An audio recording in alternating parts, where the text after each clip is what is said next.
Hello, my name is Ben, and on this YouTube channel I document my own print-on-demand journey. In this video I'd like to talk about the Spreadshirt blog. I did recommend their blog before. Every week or so they publish a new article, and there they talk about some ideas that you could use to create new designs.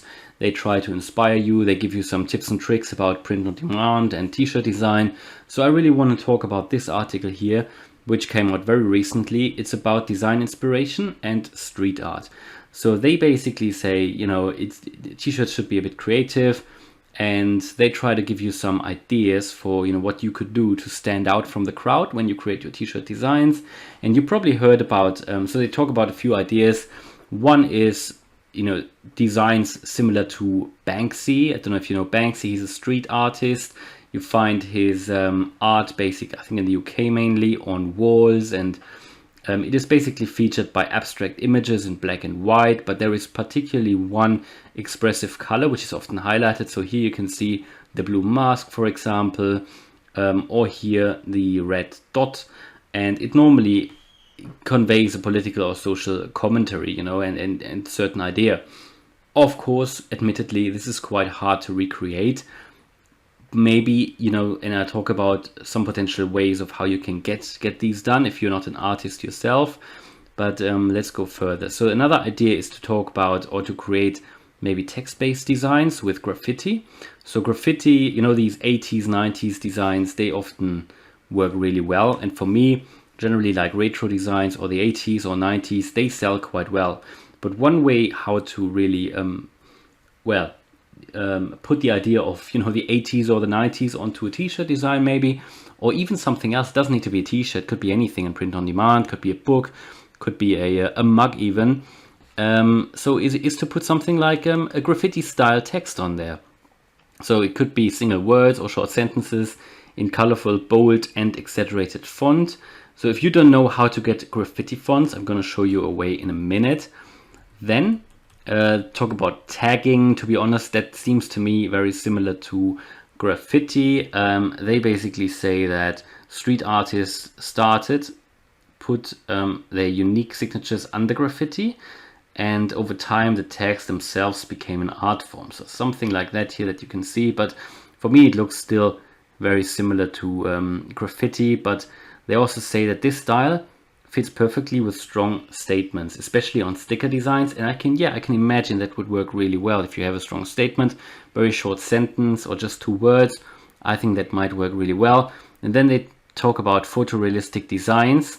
But to be honest, admittedly, again, that is probably quite hard to recreate if you are not a proper designer. But what you can do is, if you have an image like that, for example, and you have maybe access to a graffiti font, then you could potentially create something like that with not too much difficulty.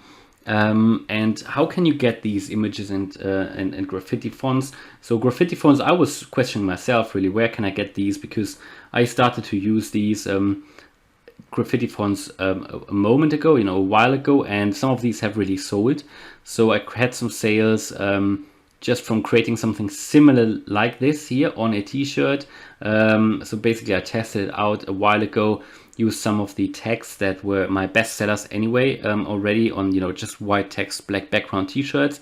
And I just used these text sentences or ideas that I put onto the t-shirt designs or the designs and recreated that with a graffiti font. And I basically got these on Creative Fabrica. I talked about Creative Fabrica frequently on this channel. It is really a website I really like to use, and the reason I like to use it is that, first of all, the first month costs you only just $1, and you can check it out. There's a link in the description, but they have so many different fonts and it's just growing every day, and I wouldn't recommend it if it wasn't working for me. So that Creative Fabrica subscription, even the follow-up subscription, that has paid for itself, already numerous times.